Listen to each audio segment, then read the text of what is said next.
Before you watch this episode of our cityCURRENT radio show, I want to invite you to join cityCURRENT's e-learning and online personal development platform called GrowthCurrent. I'm Jeremy Park, host of the cityCURRENT radio show and CEO of cityCURRENT. GrowthCurrent is your exclusive ticket to attend virtual events with global thought leaders, national guest speakers, and experts who can help you grow personally and professionally. It gives you access to success secrets, lessons learned, learning modules, and so much more. Being online, you can join us from anywhere in the world. Subscriptions are only $8 a month, or you can do bulk subscriptions for your team. Check out growthcurrent.com to learn more and to join us in our efforts to power the good. And now, on to the show. Welcome back to the cityCURRENT radio show. I'm your host, Jeremy Park. We're honored to be with our two guests, two lovely ladies, both with Homework Hotline. So we're diving into the world of tutoring and using technology to make a difference. We're here with Madeline Adams, Executive Director of Homework Hotline, and Michelle Rind, Assistant Director, both obviously with Homework Hotline. So how are you two lovely ladies doing? Doing great. Absolutely. Thanks for having us. So we get to cover on your end, both Nashville and Memphis. So that's the fun of this, because you do a lot really across the state of Tennessee. And so give us some perspective, Madeline, on your end. Let's give us some history on Homework Hotline. Yeah, so we're actually really excited. Hotline is we're solidly into our 30th year of service. So we have been partnering with Metro Nashville Public Schools for 30 years, and we're going into our second year of partnership with Shelby County Schools in Memphis. But we've been serving the entire state for as long as I know. But I've been with the organization just over 2 years and have absolutely loved it and am energized by it. And so at this point, since 1990, we have served over 550,000 tutoring sessions over the telephone and online to students in Tennessee. So it's exciting to be adding to those numbers daily. Absolutely. Let's dive into the program and how it works, because you cover a lot of bandwidth in terms of the courses, the languages, the time frame now. So dive in programmatically. Let's start with kind of how it works in terms of accessing it, and then we'll dive into all the nuances. Yeah, you want to jump in? Sure. So at its core, Homework Hotline operates, it's a hotline over the phone. So students or guardians are able to call us over the phone and work with our certified teachers. Because of COVID, things of that nature, we have teachers remote across in Nashville and Memphis, and we also have a couple teachers coming back into the office now.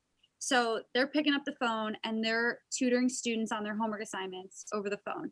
Additionally, we have a lot of tech features set up to kind of bridge that distance gap, since we aren't in person and we aren't over video with these students.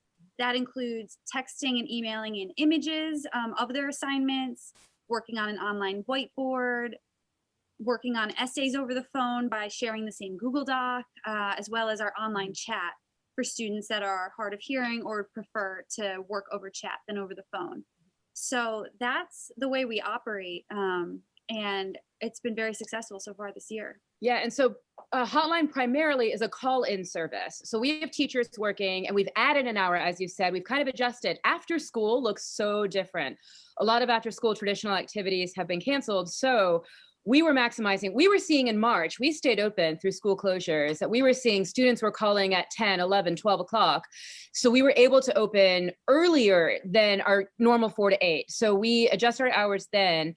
And Michelle and I have seen a change in when students are calling as well.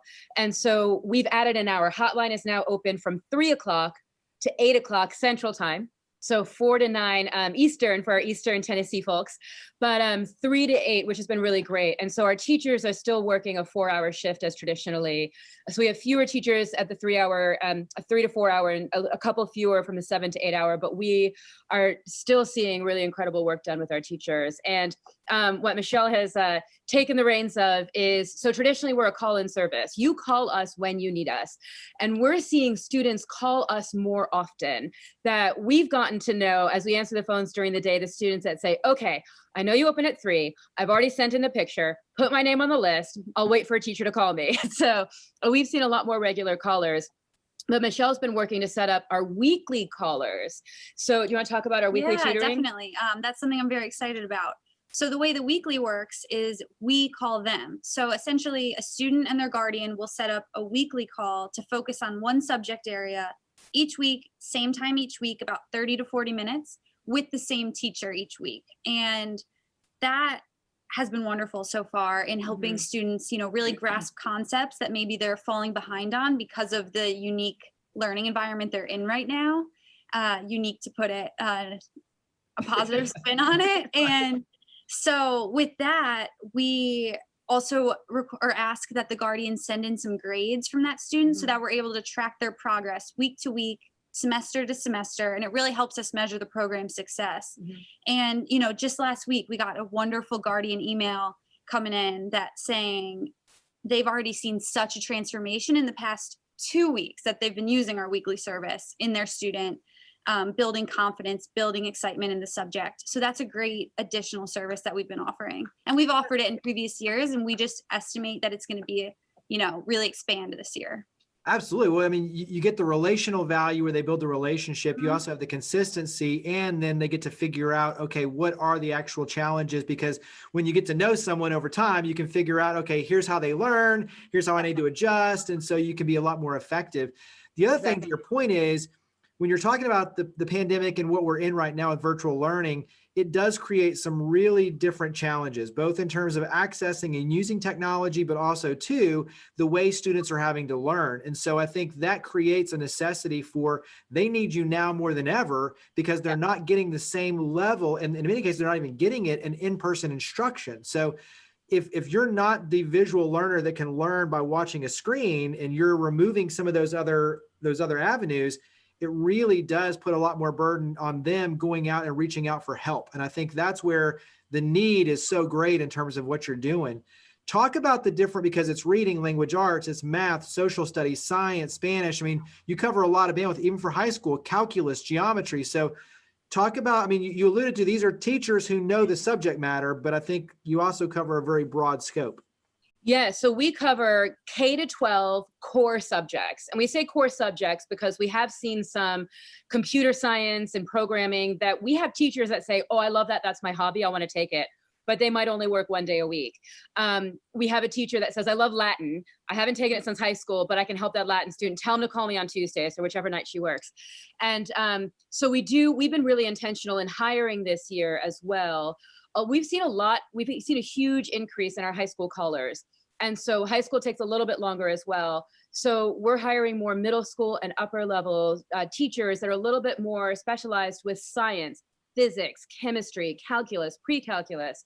The teachers that say, hey, I love statistics. Like, great, you're in and you're fabulous. And one that says, ooh, I want to go and do some more research and then I'll call the student back. So our teachers are really excited about, but it's pretty much K to 12 core subjects.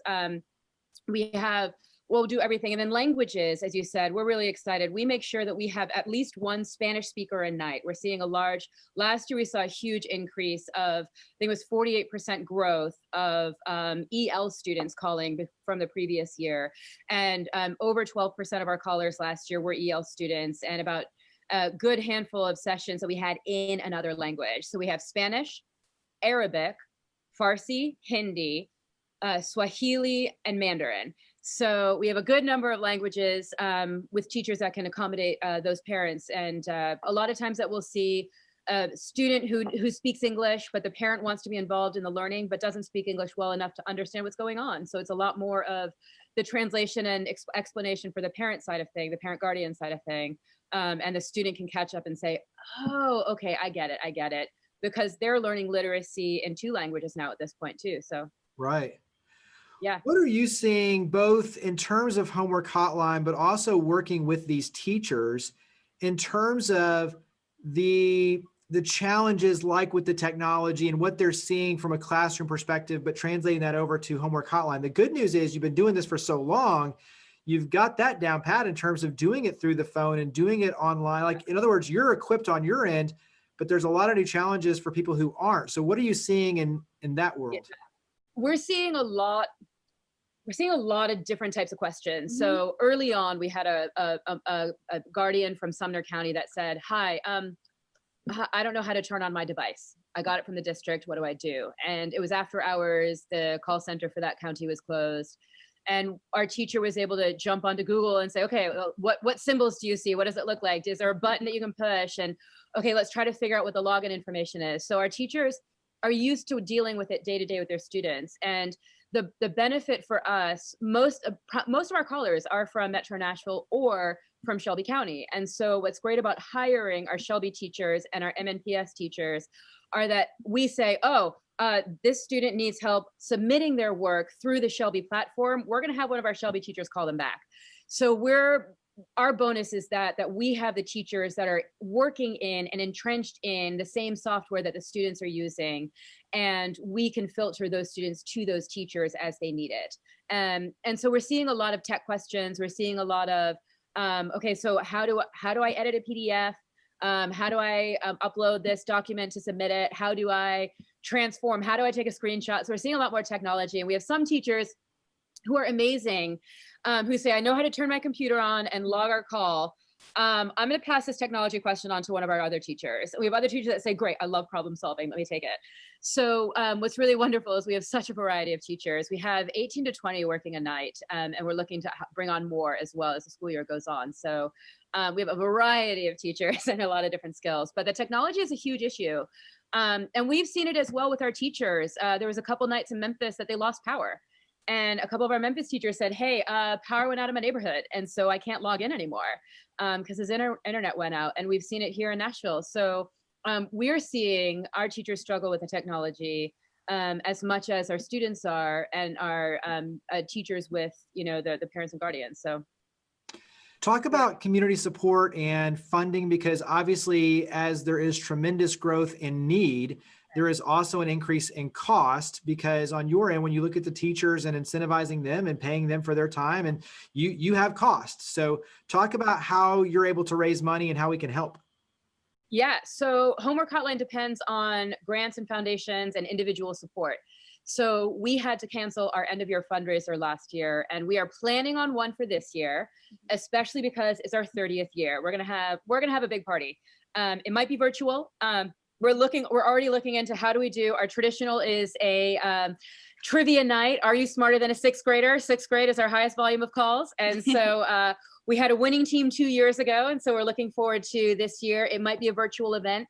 So we're looking to see what that looks like, and how can the community support us? I mean, we have a donate page on our website.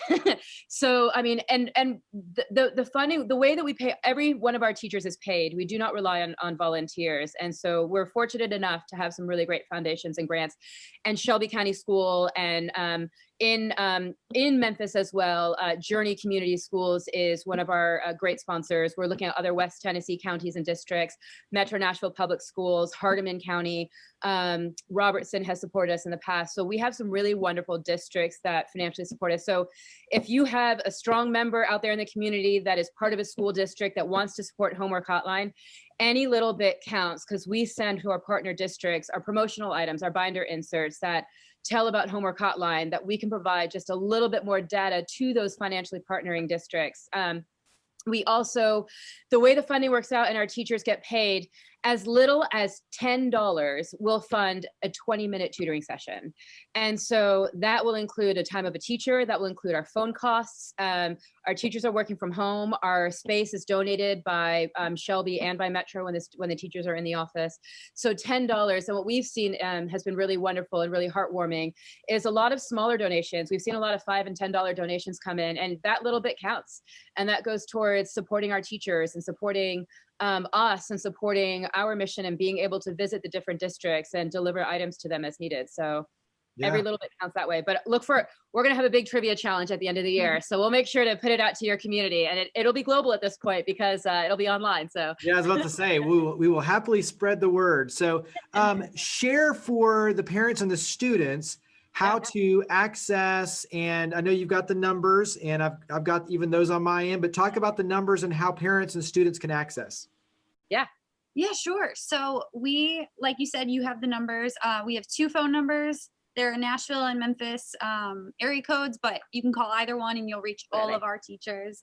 Nashville is 615-298-6636, and Memphis is 901-416-1234. I like that. 1, 2, 3, 4. You make it easy. Yep. Yeah, Nice and easy. Free tutoring in Shelby County is as easy as 1, 2, 3, 4.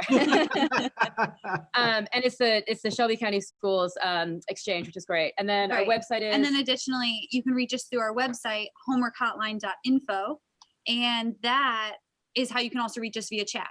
So you can get a ton of information on our website. We have links to other resources. We have some great schools and districts that'll send us resources that we can put on our website that students and parents can access very easily. And then again, that's where you can access our online chat. Yep. So, and then a great generic email that will reach, it's easy to say, will reach both Michelle and I, is ask@homeworkhotline.info, ask@homeworkhotline.info.